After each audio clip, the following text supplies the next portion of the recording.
Okay मैं बच्चा party. तो काफ़ी दिनों से आप वेट कर रहे थे कि सर आपको कब ये टॉपिक पढ़ा है और कब हम लोग साथ हो जाए। तो बेटा आपके लिए ये टॉपिक स्पेशली हैं। हमारे चैप्टर नंबर 1 का जो नाम है उसका नाम क्या है? Electric charge and electric field. तो हम लोग सबसे पहले आज इलेक्ट्रिक चार्ज के बारे में समझेंगे। किसमें बारे में समझना है? इलेक्ट्रिक चार्ज के बारे में समझना है। क्लियर मैं बच्चा पार्टी? तो एक चीज समझो बेटा, मैं आपको क्या समझाने जा रहा हूं कि इन लोगों ने एक बात देखी कि इलेक्ट्रॉन है और इलेक्ट्रॉन है, इनके पास भी मास है, इनके पास भी मास है। तो इन लोगों ने इसका फोर्स का फॉर्मूला लिया G m1 m2/r²। उससे कैलकुलेट किया, कुछ फोर्स आया। तो उन लोगों ने देखा कि इन दोनों के बीच में फोर्स इससे भी 10⁻36 टाइम्स ज्यादा फोर्स लग रहा है और कोई फोर्स दूसरा लग रहा है इन दोनों के बीच में, जो हम लोग जानते हैं। वैसा ही एक फोर्स में बच्चा पार्टी इलेक्ट्रॉन और प्रोटॉन के बीच में भी लगा और प्रोटॉन के बीच में भी ये फोर्स लगा, कुछ डिस्टेंस पे रखा। तो इन लोगों ने देखा बेटा क्या कि दो चार्ज के बीच मतलब इलेक्ट्रॉन के बीच में, चार्ज अभी पहले से मैंने डिफाइन कर दिया, बट दो इलेक्ट्रॉन के बीच में कोई एक फोर्स लग रहा है। तो जैसे मैं बच्चा पार्टी मास ग्रेविटेशनल फोर्स लग रहा था,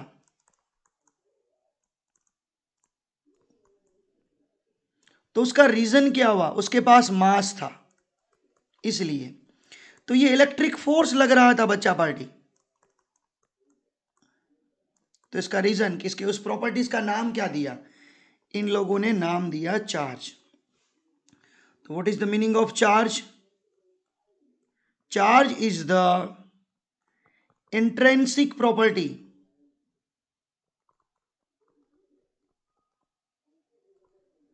of matter which can produce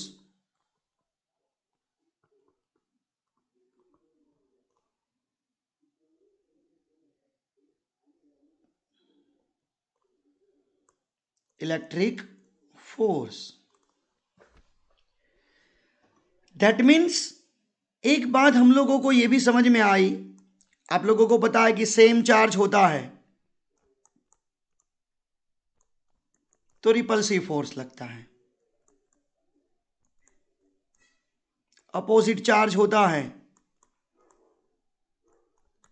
तो अट्रैक्टिव फोर्स लगता है। आपको इतना तो मालूम ही है बेटा। क्लियर? तो मैं बच्चा पार्टी पॉइंट को नोट डाउन करना क्या कि हमारे पास दो चार्ज हैं, उनका मल्टीप्लिकेशन ग्रेटर देन 0 या लेस देन 0, या तो दोनों पॉजिटिव होंगे या तो दोनों नेगेटिव होंगे। तो देखो ये रिप्रेजेंट करता है रिपल्सिव फोर्स को, ये रिप्रेजेंट करता है मैं बच्चा पार्टी अट्रैक्टिव फोर्स को। क्लियर? मेन चार्ज जिसे फाइंड किया जाता है वो है इलेक्ट्रॉन माइक्रोस्कोप, डिटेक्ट किया जाता है इलेक्ट्रॉन माइक्रोस्कोप।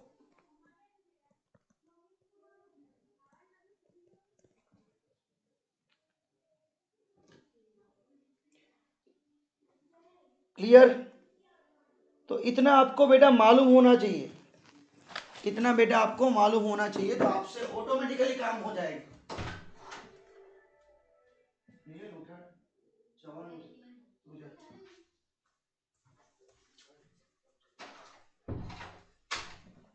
तो मैं बच्चा पार्टी आपने ये भी देखा है, बहुत सारे एक्सपेरिमेंट है, टेक्स्ट बुक में भी आप रीड करना, उसका मैं कंसेप्ट आपको बताने जा रहा हूँ। क्या कि जो चार्ज, सपोज हमारे पास ये प्लेट है, क्लियर। इसके अंदर चार्ज टोटल 0 है। इसका मीनिंग बेटा आप क्या करोगे, इसके अंदर जितने नंबर्स ऑफ इलेक्ट्रॉन हैं उतने ही बेटा नंबर्स ऑफ प्रोटॉन हैं, इसलिए टोटल चार्ज 0 है। इसके अंदर पॉजिटिव नेगेटिव होता है। ये सपोज इलेक्ट्रॉन रिमूव करेगी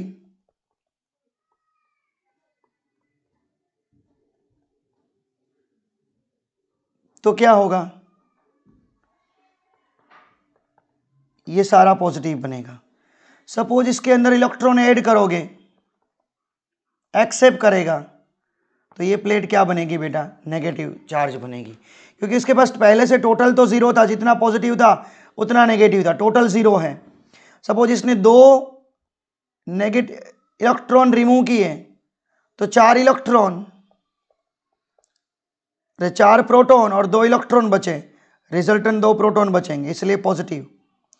इसके अंदर आपने 2 इलेक्ट्रॉन ऐड किए तो 6 इलेक्ट्रॉन प्लस 4 प्रोटॉन, तो 2 इलेक्ट्रॉन बचे, मैं बच्चा पार्टी, इसलिए नेगेटिव होगा। तो ये भी कंसेप्ट आपको मालूम होना चाहिए। चार्ज का जो यूनिट है बेटा वो है नेगेटिव, अरे कूलम। 1 इलेक्ट्रॉन के अंदर 1.6 क्रॉस 10⁻⁻19 कूलम जितना चार्ज रहता है, वैसे 1 प्रोटॉन के अंदर भी इतना ही चार्ज रहेगा। बट फर्क क्या है कि सपोज मैं इसको पॉजिटिव कंसिडर करूंगा तो ये नेगेटिव है, उल्टा भी पॉसिबल है बेटा, याद रखना। क्लियर। हाँ, तो 1 इलेक्ट्रॉन का चार्ज कितना, 1 प्रोटॉन के अंदर चार्ज कितना, क्लियर। ये अब से हम लोग याद रखेंगे बेटा।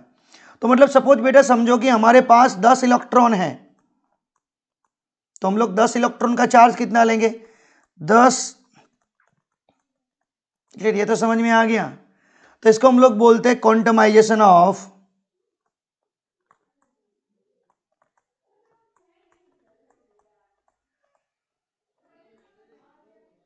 चार्ज।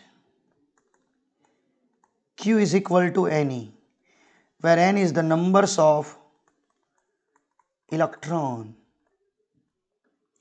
मतलब नेचर में से हम लोगों को जो भी इलेक्ट्रॉन मिल रहा है, जो भी एलिमेंट्स मिल रहा है, उनका मुझे टोटल चार्ज काउंट करना है, तो ऑलवेज E के मल्टीपल इंटीग्रल में होगा। किसके मल्टीपल इंटीग्रल में होगा, E के मल्टीपल इंटीग्रल में होगा, वो याद रखना बेटा। लाइक दिस कंडीशन में आपको बता दूं, इसका मीनिंग समझा देता हूं कि सपोज हमारे पास कोई एक प्लेट है, वो 10⁻19 इलेक्ट्रॉन रिमूव करती है, तो ये इलेक्ट्रॉन रिमूव करेगी तो ये प्लेट अपने आप पॉजिटिव बनेगी। कितनी पॉजिटिव बनेगी, तो Q is equal to Ne, what is the N, 10⁻19, what is the electron, 1.6 cross 10⁻⁻19, answer क्या बचा, 1.6 कूलम। आंसर क्या बचा मैं बच्चा पार्टी, 1.6 कूलम। क्लियर। तो हम लोगों को इससे पता चला कि चार्ज कितना है। क्लियर। अब बेटा पॉइंट को मैं आगे बढ़ाता हूं कि सपोज इतना ही चार्ज आप ऐड करोगे तो इसी का आंसर बेटा आएगा नेगेटिव, क्योंकि आपने ऐड किया। क्लियर। तो इससे पता चलता है बेटा। फॉर एग्जाम्पल दूसरी बात कि हमारे पास सपोज मैं ऐसे बोलूं कि कोई भी ऑब्जेक्ट के पास 1 माइक्रोकूलम चार्ज है,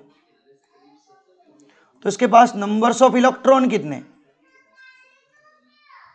ऐसा क्वेश्चन पूछा, तो हम लोग इसका आंसर क्या देंगे, हम लोग इसका आंसर क्या देंगे बच्चा पार्टी। तो इसका आंसर एक ही तरीके से देना है, क्या, कि हमारे पास चार्ज कितना है, 1 माइक्रोकूलम बेटा। क्लियर।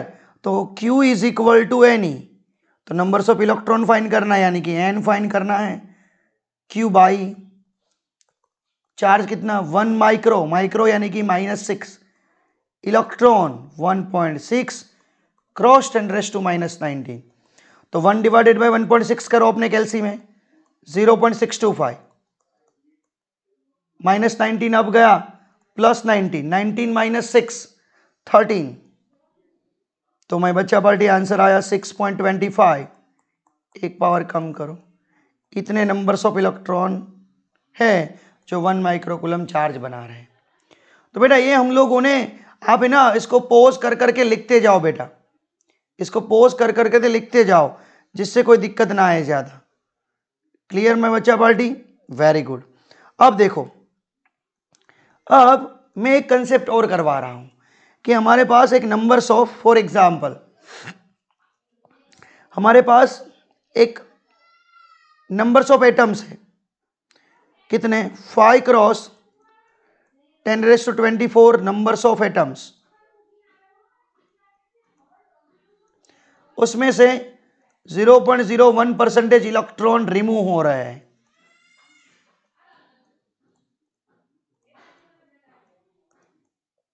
तो कितना चार्ज होगा? तो नंबर्स ऑफ इलेक्ट्रॉन कैसे फाइंड करोगे? इसका कितना इलेक्ट्रॉन? 0.01% divided by 100। तो ये कितना हुआ बेटा?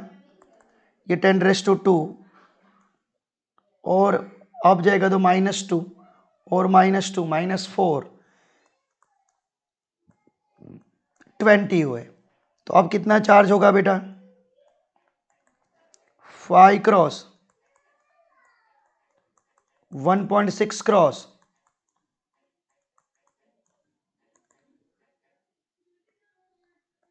80 कूलम होगा बेटा। तो आपको इससे पता चला गया कितने नंबर्स ऑफ एटम्स है, इसमें से इतने इलेक्ट्रॉन चले गए। कभी कभार है ना बेटा, कभी कभार आपको नंबर्स ऑफ एटम्स नहीं दिए जाएंगे तो आपको फाइंड करने होंगे। लाइक जब मैं आपको एक कंसेप्ट दूं कि हमारे पास 1 ग्राम, कोई एक एग्जांपल देता हूं, 1 ग्राम हमारे पास क्या नाम लूं, कोई एक ऑब्जेक्ट का नाम ले लो। हमारे पास 1 ग्राम ऑक्सीजन है,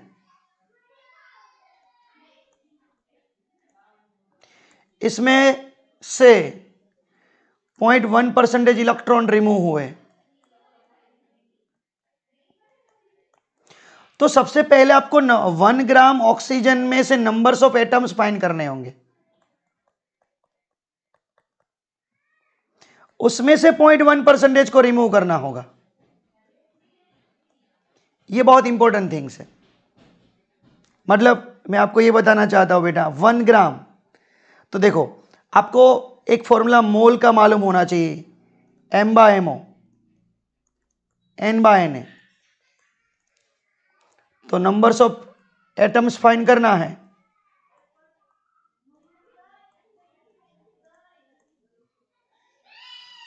तो मास कितना? 1 ग्राम। ऑक्सीजन का मोलेकुलर मास कितना? ओनली O 16,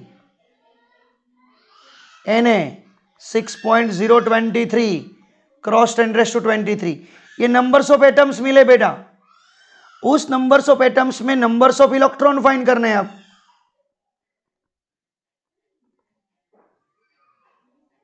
तो ये तो नंबर्स ऑफ एटम्स मिले मैं बच्चा पार्टी। अब ऑक्सीजन का एटॉमिक नंबर कितना? 8। तो माय बच्चा पार्टी नंबर्स ऑफ इलेक्ट्रॉन्स कितने होंगे? तो 8 मल्टीप्लाई बाय n। ये आपको बात समझ में आई हो तो बड़ी बात है।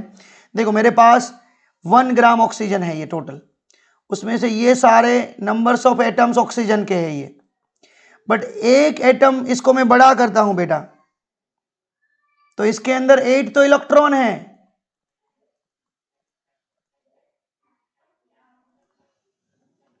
तो 8 मल्टीप्लाई बाय 1/16,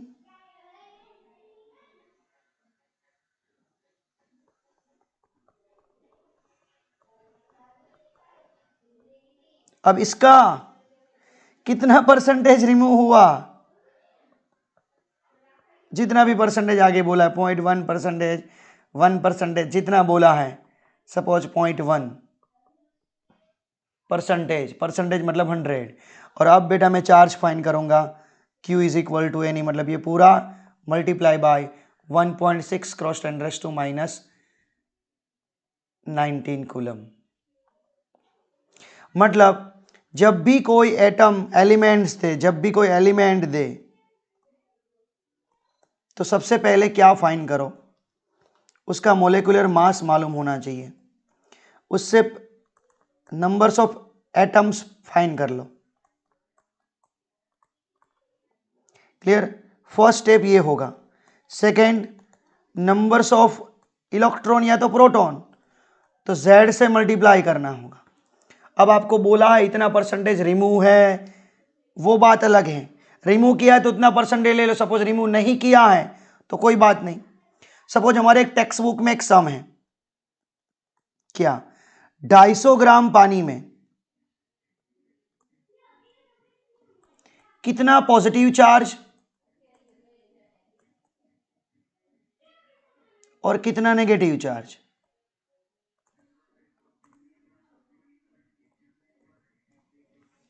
कितना पॉजिटिव चार्ज और कितना नेगेटिव चार्ज। तो देखो बच्चा पार्टी, हम लोग क्या करेंगे, वाटर यानी कि H2O, इसका मोलिकुलर मास कितना, तो H2 प्लस O, H2 का 2, ऑक्सीजन का 8, टोटल कितना हुआ, अरे सॉरी 16, टोटल कितना हुआ 18 ग्राम। अब सबसे पहले हम लोग numbers of atom of H2O find करेंगे। कौन सा फॉर्मूला अप्लाई करेंगे इसमें, M/MO मल्टीप्लाई बाय Na, यानी कि what is the mass 250 gram multiply by 18, 6.023 cross 10⁻23। ये इसका आंसर यहां पे आया। अब हम लोग इसमें नंबर्स ऑफ इलेक्ट्रॉन फाइंड करेंगे, या तो नंबर्स ऑफ इलेक्ट्रॉन यानी कि नंबर्स ऑफ प्रोटॉन, दोनों सेम ही होगा। तो ये एटम मिले, उसके अंदर से कितने होंगे टोटल, तो Z से मल्टीप्लाई करेंगे। इसका Z कितना है H2O का, तो H का 1 मतलब 2 आएगा, प्लस मतलब इसमें 2 इलेक्ट्रॉन है। टोटल नंबर्स ऑफ इलेक्ट्रॉन एक एटम में कितने, इसमें कितने 8, 8 प्लस 2 10, तो इसको 10 से मल्टीप्लाई करेंगे। अब इसका कैलकुलेशन कर देना बेटा। अब आपको पूछे नेगेटिव चार्ज, तो Q is equal to N ही करोगे। क्लियर? इतना पॉजिटिव और उतना ही नेगेटिव चार्ज मिलेगा बेटा, आपको एग्जाम में आंसर आ जाएगा। क्लियर? तो बेटा ये फर्स्ट वीडियो मैंने आपके लिए जो बनाया है, क्लियर, वो ओनली आपको यही समझाने के लिए कि आपको चार्ज क्या था, बस वही आपको समझना था, चार्ज क्या था। क्लियर? हमारे पास Q का मीनिंग हम लोगों ने परफेक्टली समझ लिया। अब इसके अंदर बेटा किसी के अंदर भी आपको चार्ज करना है, क्लियर, कोई चार्ज नहीं है तो हम लोग उसको अंदर या तो पॉजिटिव चार्ज देते या तो नेगेटिव चार्ज देते, उसको हम लोग बोलते हैं चार्जिंग करना। तो मेथड ऑफ चार्जिंग ये समझ लेना बेटा, method of charging. First method है फ्रिक्शन। फ्रिक्शन मतलब हमारे पास कोई दो ऑब्जेक्ट है, सपोज हमारे पास एक तो हेयर है और एक स्केल है। अब हेयर और स्केल को एक दूसरे के साथ स्ट्राइक करवाओ, मतलब फ्रिक्शन करवाओ। क्लियर? फ्रिक्शन करवाओ तो क्या होगा बेटा पता है, हेयर जो है ना वो पॉजिटिव बन जाएगा और ये नेगेटिव बन जाएगा। वैसे सिल्क और रोड, प्लास्टिक रोड, ग्लास का रोड, क्लियर, ऐसे बहुत सारी हैं, तो एक पॉजिटिव बन जाएगा दूसरा नेगेटिव बनेगा। तो इससे बेटा मतलब चार्ज ट्रांसफर होगा, तो ऑब्वियसली माय बच्चा पार्टी मास भी ट्रांसफर होगा। सेकेंड मेथड है बेटा बाय कांटेक्ट। मतलब क्या, सपोज हमारे पास एक स्फीयर है, दो स्फीयर है, इसके ऊपर चार्ज Q1 है, इसके ऊपर चार्ज Q2 है, दोनों की रेडियस सेम है। ओके बेटा, अब दोनों को कांटेक्ट में लाओ तो टोटल चार्ज कितना होगा, Q1 प्लस Q2। मीनिंग समझ लेना बेटा। अब मैं इसको सेपरेट करूंगा, दोनों के अंदर चार्ज कितना रहेगा, दोनों का आधा आधा। सेम रेडियस हो तो बेटा, याद रखना ये, क्लियर, सेम रेडियस हो तो ये बात मैंने की, क्लियर। फॉर एग्जाम्पल कैसे, कि सपोज हमारे पास एक स्फीयर है, इसके पास 3Q चार्ज है, दूसरा एक स्फीयर है, -2Q चार्ज है, कांटेक्ट में लाओ तो टोटल चार्ज कितना होगा, 3Q - 2Q, it's a Q, right. अब दोनों को सेपरेट करो, अब कितना चार्ज होगा, Q/2, Q/2। Like this condition बच्चा पार्टी, हमारे पास एक ए स्फीयर है जिसके पास Q चार्ज है, एक बी स्फीयर है, वो न्यूट्रल है, कांटेक्ट में लाओ, टोटल चार्ज कितना होगा, Q। अब सेपरेट करो तो दोनों के पास चार्ज कितना होगा, Q/2, Q/2। तो आपको भी समझ में आ गया बेटा, आपको भी समझ में आ गया कि पहले इसके पास कोई चार्ज ही नहीं था, अब ये चार्ज है, क्लियर। तो चार्ज क्या मिल गया, Q/2 बन गया बेटा। तो ये पहले इसके पास कोई चार्ज ही नहीं था, अब इसके पास चार्ज आ गया, तो इसको ही हम लोग बोलते हैं चार्जिंग करना, क्लियर। और एक एग्जांपल दे रहा हूं बेटा, हमारे पास 3 स्फीयर है,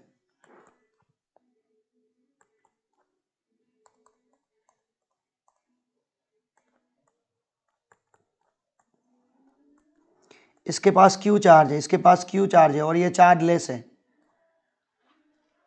अब A एंड C को कांटेक्ट में लाना है, उसके बाद B एंड C को कांटेक्ट में लाना है। अब A B के ऊपर और C के ऊपर कितना चार्ज बचेगा वो ट्राई आपको करना है। तो मैं आपको अभी स्क्रीन को पॉज कर दो और ट्राई करो कि उससे होता है या नहीं होता है, क्लियर। ए के पास चार्ज क्यू है, बी के पास चार्ज क्यू है, सी के पास चार्ज 0 है। तो ए एंड सी को कांटेक्ट में लाओ, ए एंड सी को कांटेक्ट में लाओ, उसके बाद बी एंड सी को कांटेक्ट में लाओ, बाद में सेपरेट करो, उसके बाद बी एंड सी को कांटेक्ट में लाने के बाद सेपरेट करो। अब कितना चार्ज दोनों के अंदर बचता है, अब ट्राई करो, स्क्रीन को पॉज कर दो।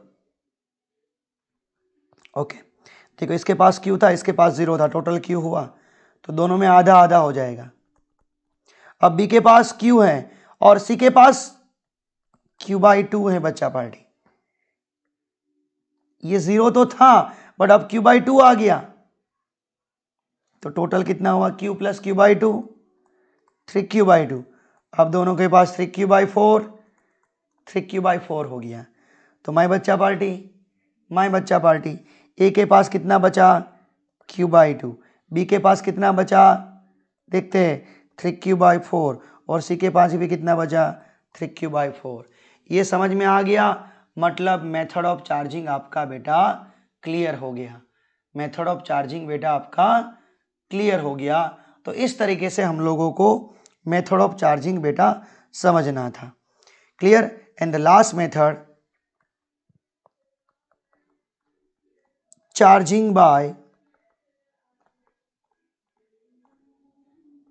विदाउट कॉन्टैक्ट, इसको हम लोग बोलेंगे induction, charge by induce, induction method, charge by induction. कैसे, फॉर एग्जाम्पल मैं आपको एक एग्जाम्पल दे रहा हूं, हमारे पास एक स्फीयर है, देखो ना, देखना बेटा सब लोग, इसकी मैं जो कंडीशन ड्रॉ कर रहा हूं ये आपको भी समझ में आ जाएगा।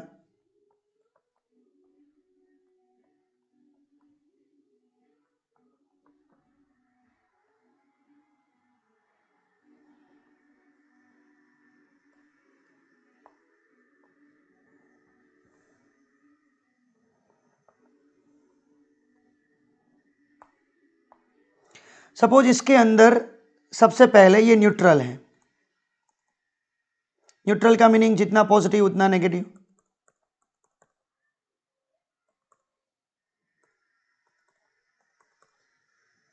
अब मैं क्या कर रहा हूं, इसके नजदीक में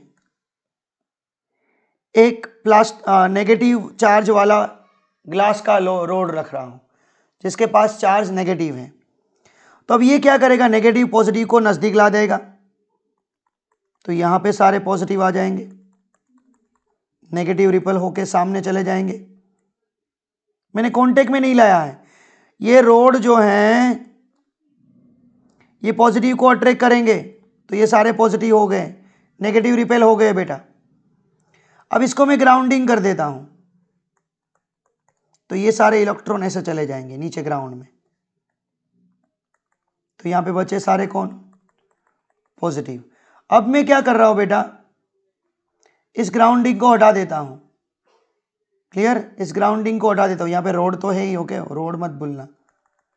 तो इसके अंदर सारे पॉजिटिव चार्ज बचे। अब मैं इस रोड को हटा देता हूं, तो इसके अंदर सारे पॉजिटिव ही बचे। अब पॉजिटिव पॉजिटिव के बीच में रिपल्सिव फोर्स लगेगा, तो सारे पॉजिटिव डिस्ट्रीब्यूटेड हो जाएंगे। तो देखो पहले टोटल चार्ज क्या था, 0। अब बेटा उसके पास कुछ चार्ज आया कि नहीं आया, क्लियर। अब इसके पास चार्ज आया कि नहीं आया, तो इससे पता क्या चला माय बच्चा पार्टी, कि चार्जिंग हुआ विदाउट कांटेक्ट। इसको बोलते हैं charge by induction, charge by induction. तो ये जितना भी मैंने टॉपिक करवाया फॉर योर काइंडली इंफॉर्मेशन और ऑल्सो बेटा कि कंसेप्ट क्लियर करने के लिए मैंने करवाया है। ये टॉपिक मैंने कंसेप्ट क्लियर करने के लिए, इसमें से कोई थियरी नहीं बन रही। हर एक चीज को आप एमसीक्यू बोलना और हर एक चीज को आप समझना बेटा। ये समझ में आ गया मतलब आपका चार्ज क्लियर हुआ। तो बेटा हमारा जो नेक्स्ट टॉपिक होगा वो होगा कूलम्स, क्लियर। कूलम्स लॉ हम लोग पढ़ना स्टार्ट करेंगे बेटा, थोड़ा समझ लेना, अपने आप क्लियर हो जाएगा। क्लियर, स्क्रीन को पोज कर करके लिखा हुआ होगा, तो ये इसमें कोई दिक्कत भी नहीं आएगी और आपको बेटा बहुत ही मजा आने वाला है। क्लियर माय बच्चा पार्टी। तो प्लीज आई रिक्वेस्ट कि आप अपनी प्रिपरेशन को परफेक्ट करो और साथ में नोट्स बनाते जाओ। क्या बनाते जाओ, नोट्स। अपनी नोट्स अच्छी होगी ना तो आपको कंसेप्ट बहुत ही क्लियर हो जाएंगे। Okay, bye bye.